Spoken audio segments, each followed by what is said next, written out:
Ron DeSantis is defending his administration's decision to block a course on African American studies from the state's public schools. The fight is just the latest in an ongoing culture war in that state that has become a hallmark of the DeSantis agenda.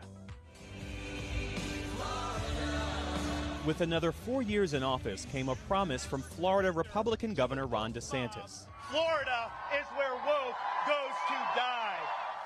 And just weeks into his second term, the administration has a new target: banning public schools from teaching advanced placement African American studies, a pilot course by the College Board focused on black history, arts, science, and culture.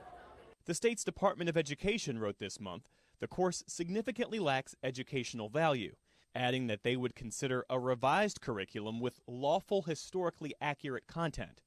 Today, Governor DeSantis said teaching black history is required in Florida schools, but added this course amounted to indoctrination.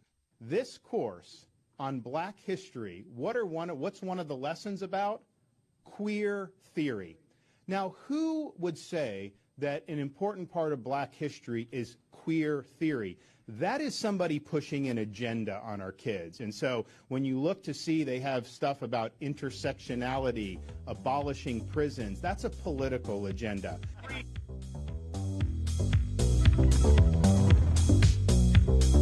Well. We are back here on WLTH 1370 AM. Scott and the Rev, Issues and Answers, Free Speech Friday. We are back.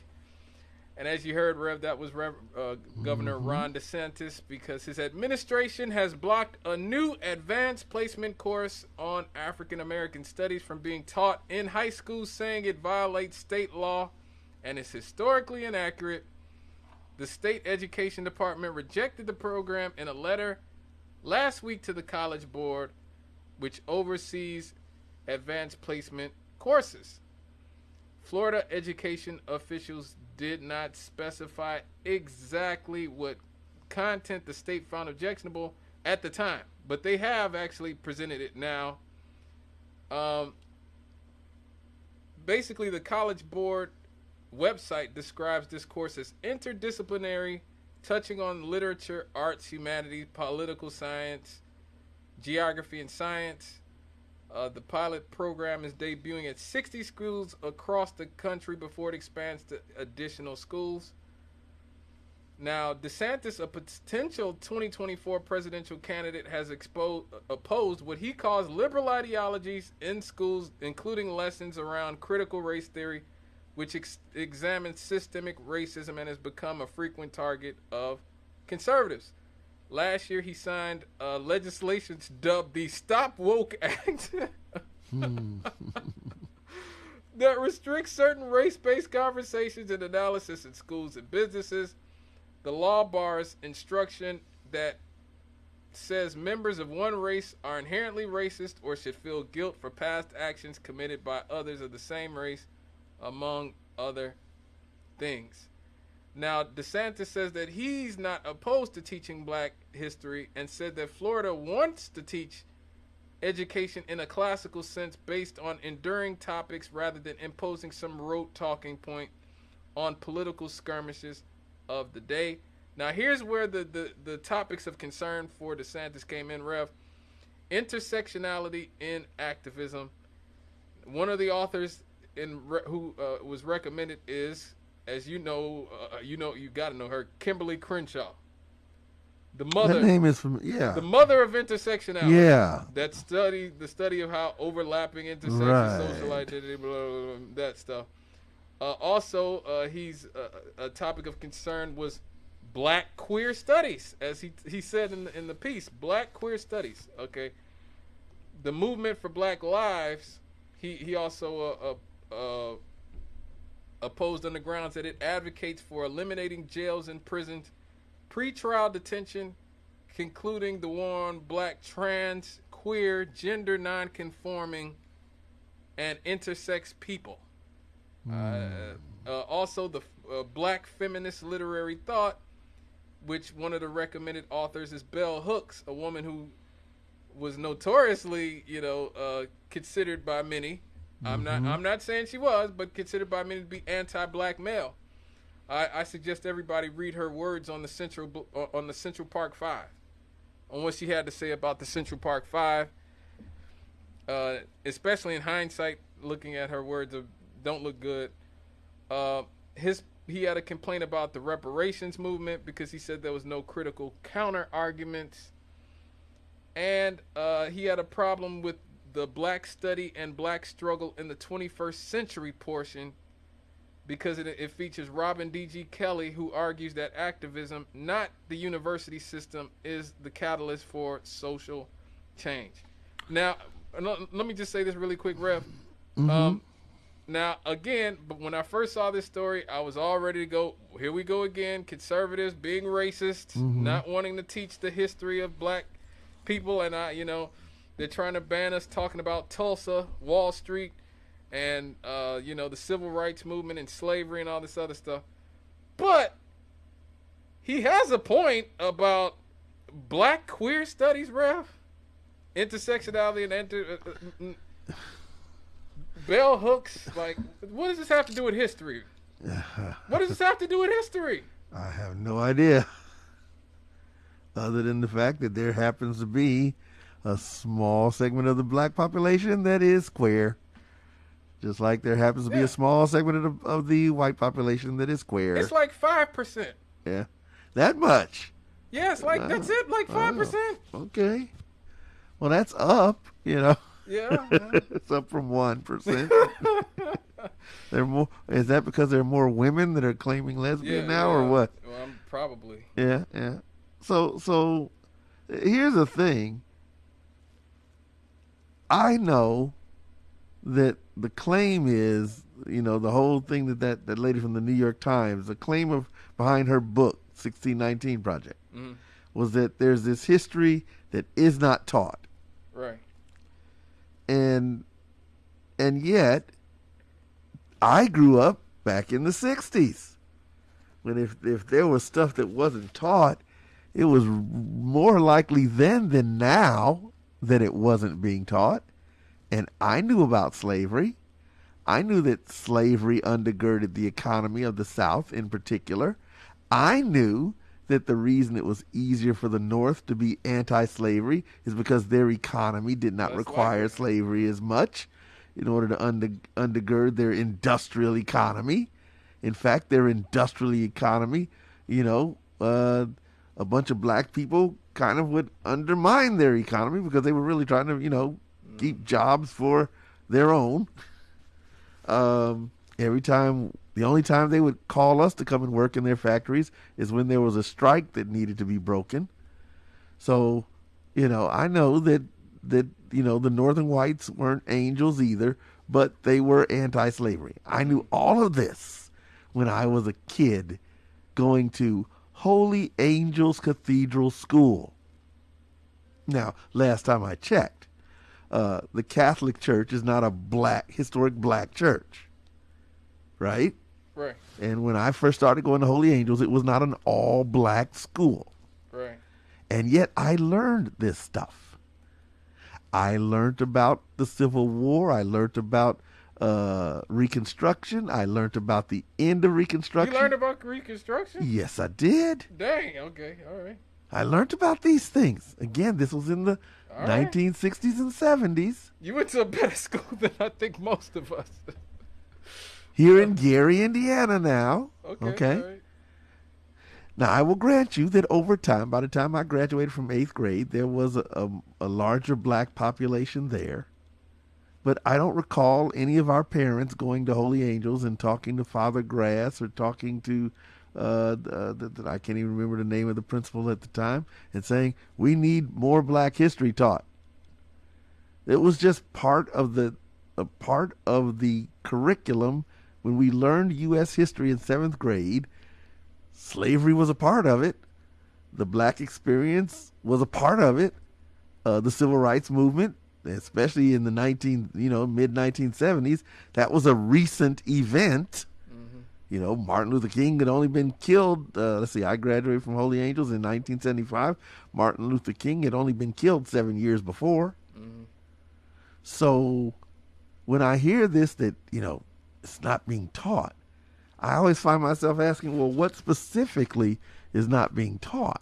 Well, see, here's the thing. Like, I think things like Tulsa, because a lot of people didn't know about Tulsa. There was Right. actually a TV show that talked Right. about the Black Wall Street and things like like I said, I didn't learn that much about Reconstruction in the 90s and in the 2000s. So you know, but I didn't know that there were thousands of black politicians in the South and things like Rosewood burned to the ground and things. To me, when I hear about an African American studies class, that's the type of stuff they're supposed to be teaching. Mm-hmm. What is black queer studies? Have to do with that. What does black queer studies have to do with Rosewood? What does it Right. have to do with Black Wall Street? What does it have to do with the fact that we didn't have a black governor in this country for 120 years? We had one in the 1870s in Louisiana. Right. And then the black codes and white supremacists virtually, take away all the voting rights of black people in the South. Right. And so we didn't have another black governor until 1990 when Douglas Wilder got elected in Virginia in the South. And we just celebrated his birthday. I think it was last week on the Happy Happies. But see, those to me, those are the types of things when they talk about things that should be taught. I'm like, cool, let's talk about that. That's what I thought that we were opposing. It's teaching black queer studies, the intersectionality of domination, advocating eliminating jails and prisons, and concluding the war on black, trans, queer, gender nonconforming, and intersex people, Rev. What does that have to do with 98% of black people? Only if they sang in the choir. Hey, I was in the choir and I wasn't in any of that stuff. Let me just say that, okay? I did have some guys in my class in my choir who were that way. God bless them. I'm not hating on them. I'm just saying. But that was in Gary, Indiana. That was the most likely time when you were gonna find yourself interacting with someone that it was fairly well understood that they were gay. Yeah, because there was definitely some gay dudes. I remember one of my teachers actually found one of the guys actually brought some gay porn to school. Wow. And unfortunately, my vocal teacher found it. And one of the most epic teacher smackdowns in history. She really chewed him out really hardcore and said, is this what you like looking at? I will draw these pictures for you. Yeah, it was really ugly. It wasn't good at all for this young guy. But still, I didn't have no issue with him because he's gay. Like, God bless him. But bell hooks and a lot of the more controversial things she talked about. Like I said, a lot of people think that she had a very anti-black male agenda. Now, things like the reparations movement, I personally support reparations because obviously if you listen to the show, I regularly document 400 years of class warfare and oppression against the black community, from slavery to the black codes to Jim Crow to redlining to the prison industrial complex of mass incarceration and the kind of police terrorism that we have to this day, and other things that have been draining the coffers of the black community for 400 years. But I don't know if that is necessarily, is that the place of schools to advocate for reparations? Or is it, to me, it's kids, they shouldn't be teaching kids what to think. They should be teaching kids how to think. So teach kids about slavery, teach them about Reconstruction, teach them about Black Wall Street, about Rosewood and all these things, Martin Luther King, Malcolm X. Teach them about the big things that happen in black history, and then let them come to their own conclusions, as opposed to saying you all have to support this, because I feel like you end up with a backlash on some level if you try to force people to all believe the same thing. Mm-hmm. Well, let me get this caller. We have a caller. Thank you for being such a good, patient caller. Hi there. How's it going?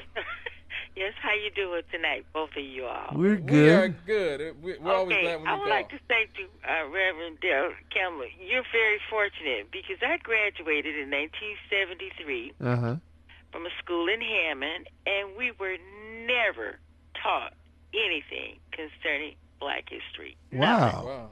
We had, as a matter of fact, in our history book, there were, I call it, the 4 people that we learned about, which was George Washington Carver. Yeah. Crispus Attucks, the rebel. Right. Mary McLeod Bethune. Okay, the educator. May have been one more. But it wasn't but about 3 or 4 people.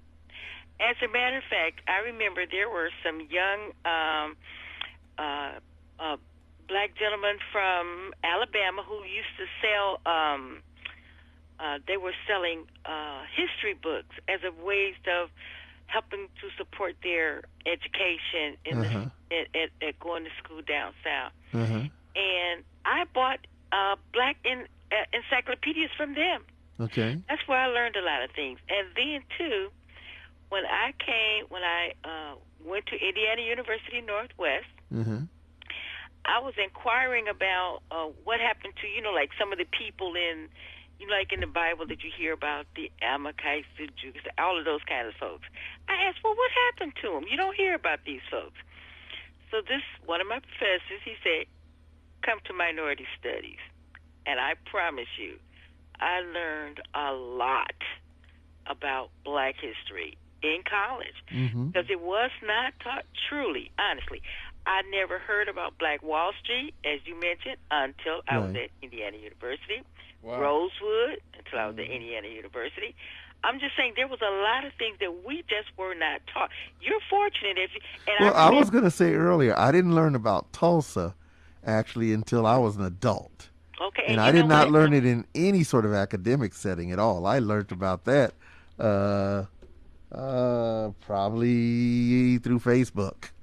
Was I was first exposed to it. Now, I have to say this. I remember when my children, I got married, oh, my goodness, 40 years ago. I've been married 40 years. But when my children were in kindergarten, remember when they start off in kindergarten and things like that, and they were doing things like with black history and stuff, I couldn't believe all the people that were being celebrated during Black History Month. I did not know a lot of the people, a lot of the scientists, people of color that work with in every kind of area of this country. I just didn't know. But my children had because they were here. So I'm saying that maybe it's the city, I don't know. But when they were here, I learned more about. I know they had a chance to learn more about black people. People who made a mark. In black history, which is one way of teaching history, I guess. The famous people thing. So I'm saying maybe it was the city. I don't know, but I know in Hammond we were not taught that. That was not in our history books. Period. See, I can't even speak to what. I'm just gonna make this one comment. I'm gonna hang up. But like they're talking about now. This is we're trying to be remembering the Holocaust. Why not teach black history? Why not? We don't want to teach black history again. I'm only asking, what does black queer studies have to do with history? I understand that. I do. I truly understand that. But I'm thinking about the gentleman in Florida. Oh, yeah. But I'm saying they already teach black history. That's what his point is. They already teach it in standard history class. Now, no, but they don't. That's what I'm saying. It depends on where you are. Because I'm saying, like, I was right next door at Hammond. And they did. But the educational system is different now. Back then, when you and I went to school, the federal government had very little input into what was required education. Now the federal government has a huge footprint in local education issues because of the money. Let me ask you this. Let me just ask this question, then I'll hang up. Do they? Like you said, now we're talking about the Holocaust. Right. Why not give black history the same platform as you do the Holocaust? Well, they do. I agree. As we do the Holocaust. Actually, they do. And not only that, but there are other folks who have been subject to a lot of hurtful things in this country. Why not give them the same kinds of platform just singling out one. Well, to be fair, we built the country. Okay, but I'm just saying, ADOS built the country. None of these other groups of people built the country. Right. It's important to state that. And as far as it goes, when it comes to the Holocaust, the only reason the Holocaust gets talked about is it's in the context of World War II. And it's white people. You know, and the average person. Thank you. And the thing is, the only thing that the average person knows about the Holocaust is 6 million Jews died. That's all they know. Because that's basically the only thing that's talked about regarding the Holocaust at the elementary and high school levels. They were white people. Well, so were the gypsies.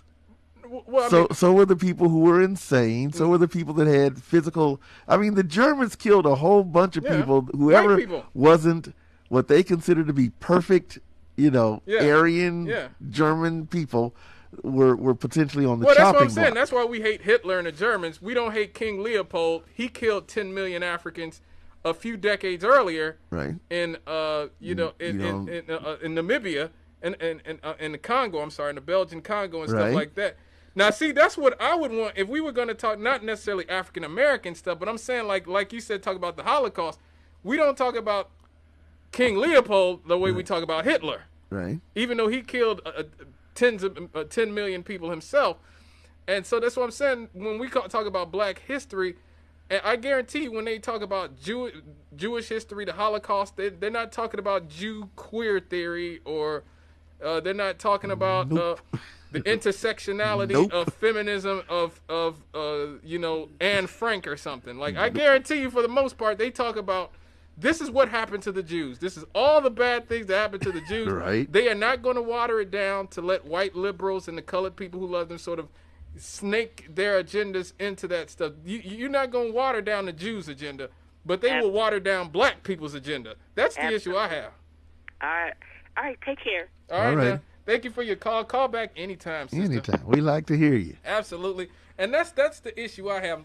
I'm glad we brought up talked about the Jews. Like, they're not going to water down their theory. Why water down our theory? Yeah. Why, why throw a bunch of red herrings? Exactly. And yeah. Because don't get me wrong. I know that in places like Texas, they have banned speeches by Cesar Chavez. They've banned speeches by Martin Luther King Jr. In places like in Tennessee, they banned Ruby Bridges, who was the young girl who integrated the schools in New Orleans. She had an autobiography. They tried to ban it. There is some element of conservatism that does not want to talk about things that make white people look bad in American history. Right. My issue is, why do we as black people let white liberals weasel their agenda, hijack these things, colonize the civil rights movement, push these things in our movement? So then now Ron DeSantis, I believe, has a point. He has a point. Some of this stuff is not black history. Some of this stuff is just, again, liberal academics who, like I said, don't represent the majority of black people in this country. We could go to Gary, around this city right now. I guarantee you most of them are not talking about, Marsha P. Johnson, who, like, all the sort of black liberal types decided was the most important civil rights icon because she was a part of the Stonewall riots, and she was like a prototypical transgender person in the 60s and 70s, and they all decided that this was the most important thing. Average person in Gary do not care, does not know, it is not relevant to our lives. I'm not saying that those people did not do something for their community, but there's lots of people who are marginal figures or are minor figures in the history of black America. God bless them. Why do we have to share our history, our culture with other agendas that have nothing to do with telling the story of the majority of black people? 90% of black people in America are ADOS, come from slavery. That is a good place to start. 1619, like the 1619 Project. But the problem is they're always going to put their agendas in there. Their agendas. I mean, look, there's some stuff about, I don't agree with the prison industrial complex.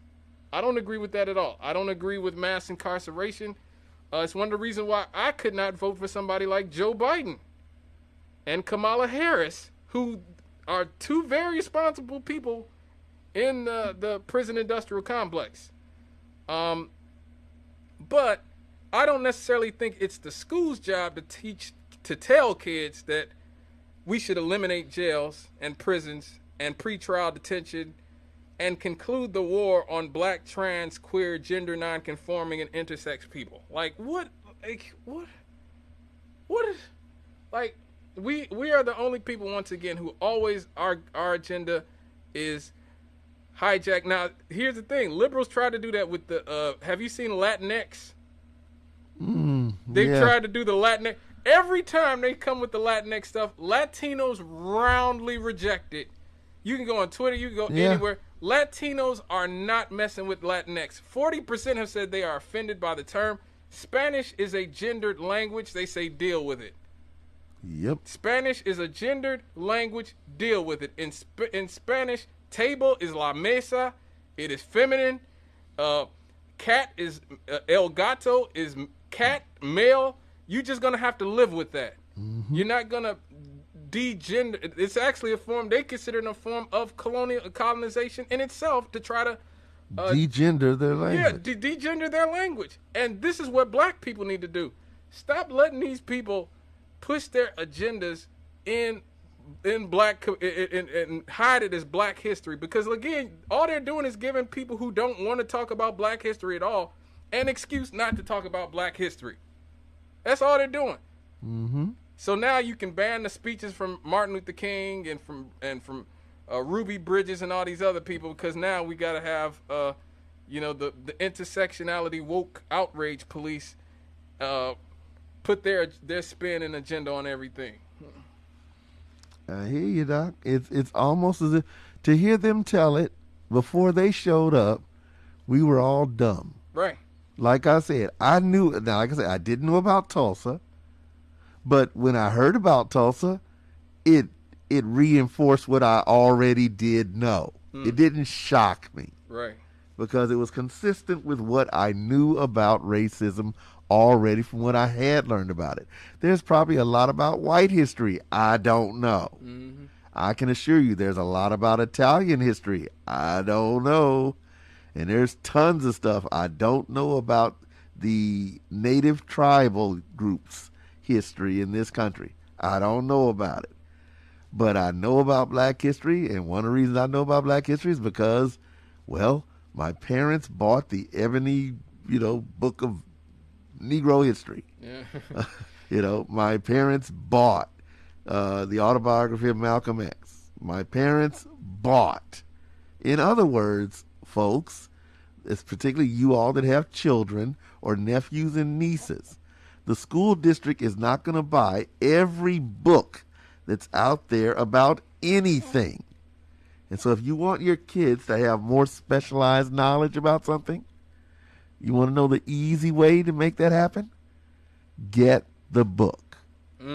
Get the video. I mean, nowadays we've got videos. Get the video. Well, all right. You going to get the last word on that one, Rev, because we got to go to another break. All right, let's do that. Yes, we do. Listening to Cannon Rev on WLTH 1370 AM. Give us a call, 219-885-1371. Pain.